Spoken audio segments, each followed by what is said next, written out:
Assalamualaikum. Kami dari kelompok 1 kelas 10C akan mempresentasikan materi bahasa Indonesia lebih khususnya pada bab kalimat.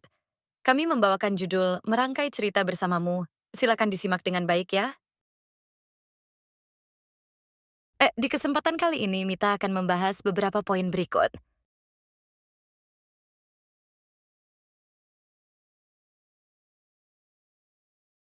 Yang pertama kita akan membahas apa itu kalimat menurut ahli bahasa dan KBBI. Jadi, kalimat adalah gabungan beberapa kata yang disusun mengikuti pola aturan tertentu. Dan menurut KBBI adalah kesatuan ujar yang mengungkapkan suatu konsep pikiran dan perasaan perkataan. Linguistik atau satuan bahasa yang secara relatif berdiri sendiri, mempunyai pola intonasi final dan secara aktual maupun potensial terdiri atas klausa.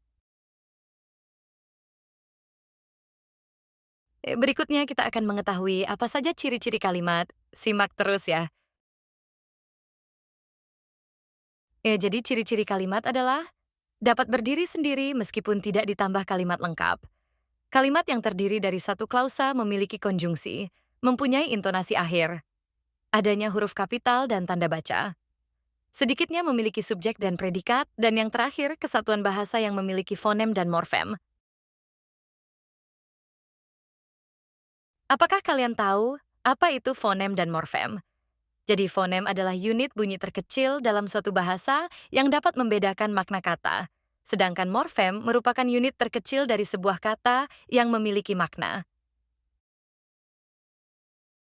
Lalu sekarang kita akan mempelajari unsur-unsur kalimat. Jadi dengan apa kalimat tersusun?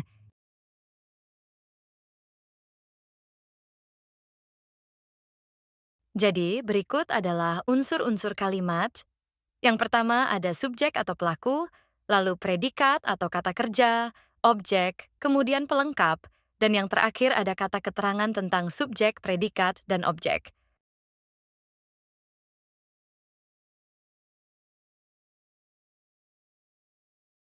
Berikut adalah ciri-cirinya. Ciri-ciri subjek antara lain. Ada kata petunjuk. Ini atau itu. Bukan kata ganti tanya. Dapat dicari dengan kata tanya siapa atau apa. Dapat diakhiri dengan akhirannya. Lalu ciri-ciri predikat antara lain. Menjelaskan subjek. Dapat berkategori verba, nomina, preposisi, atau adjektiva. Dapat dicari dengan kata bagaimana. Dan yang terakhir, di antara ciri-ciri objek adalah dapat berpindah menjadi subjek jika kalimat diubah menjadi kalimat pasif. Objek dapat tersurat atau tersirat. Dapat diganti dengan akhirannya. Jelas kan? Lalu di antara ciri-ciri pelengkap adalah berhubungan langsung dengan predikat. Bukan objek atau keterangan. Berdampingan dengan predikat, berimbuhan beran, berkan, dan beberapa kata lainnya seperti berdasarkan, merupakan, menjadi. Dan di antara ciri-ciri keterangan adalah memberikan informasi tambahan. Tidak wajib ada beragam jenis. Keterangan dapat berupa keterangan waktu, tempat, cara, sebab, tujuan, alat, dan lain-lain.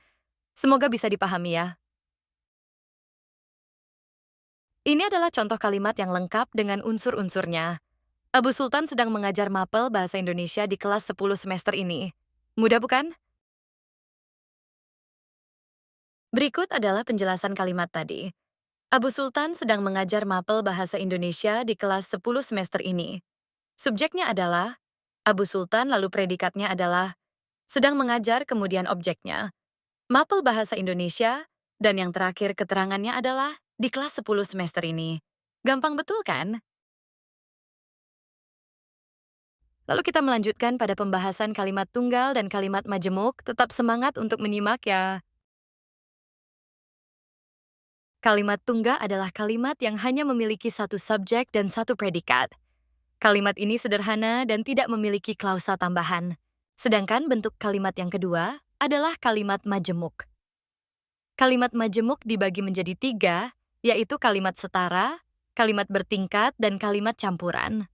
Kalimat majemuk setara adalah klausa-klausa. Dalam kalimat ini memiliki kedudukan yang setara. Kalimat majemuk bertingkat adalah klausa. Dalam kalimat ini, memiliki kedudukan yang tidak setara, di mana satu klausa menjadi induk kalimat dan yang lain menjadi anak kalimat.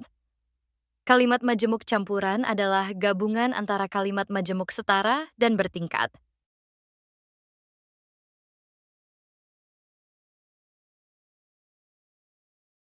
Contoh dari kalimat tunggal. Betapa menyenangkannya belajar bahasa Indonesia bersama beliau. Sedangkan contoh dari kalimat majemuk, kala Abu Sultan masuk pertama kalinya ke kelas kami, para santriwati merasa khawatir dan cemas akan guru baru yang mengajar. Namun rasa itu tak bertahan lama.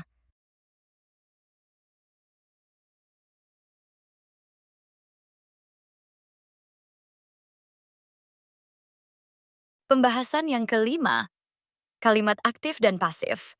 Apa saja ciri-ciri dari kedua kalimat tersebut? Definisi kalimat aktif.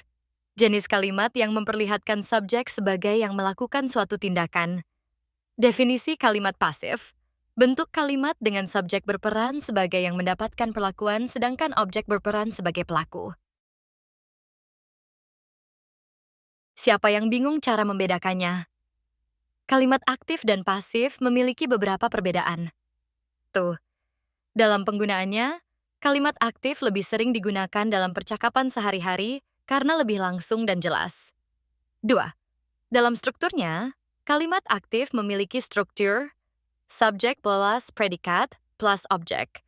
Sedangkan kalimat pasif memiliki struktur objek plus predikat plus oleh subjek. 3. Dalam fokusnya, kalimat aktif menekankan pada pelaku tindakan, subjeknya, sedangkan kalimat pasif menekankan pada penerima tindakan, objek. Contoh kalimat aktif dalam kalimat. Beliau termasuk guru yang menghargai usaha pekerjaan murid bagaimanapun hasilnya.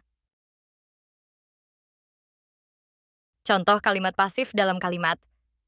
Maka guru seperti ini perlu dihargai juga pengajarannya, serta tak menutup mata bahwa kesalahan dapat terjadi saat pembelajaran berlangsung, baik dari murid ataupun guru. Pembahasan yang keenam, kalimat langsung dan tidak langsung. Definisi kalimat langsung. Kalimat langsung adalah kalimat yang disampaikan secara langsung oleh seseorang. Definisi kalimat tidak langsung. Kalimat tidak langsung adalah kalimat yang dikatakan melalui perantara atau diucapkan kembali tanpa mengutip seluruhnya kepada orang lain. Contoh kalimat langsung. Abu Sultan berkata sebelum perpulangan, Ana nggak tahu apakah Ana masih mengajar di kelas 10 semester 2 atau tidak. Contoh kalimat tidak langsung. Lalu beliau tetap mengingatkan kami bahwa apapun yang ada di dunia pasti sifatnya adalah fana atau sementara, dan di setiap pertemuan akan ada perpisahan.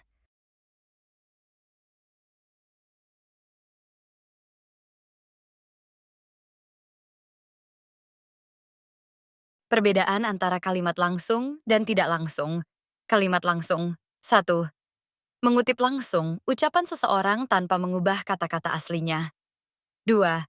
Biasanya ditandai dengan tanda kutip.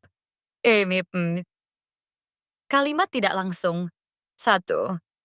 Menyampaikan kembali ucapan seseorang dengan mengubah kata-kata aslinya agar sesuai dengan konteks kalimat 2. Tidak menggunakan tanda kutip. Berfikanme dari kita cel. Matahari terbenam telah hilang, setidaknya masih layak untuk disaksikan. Bait semusim.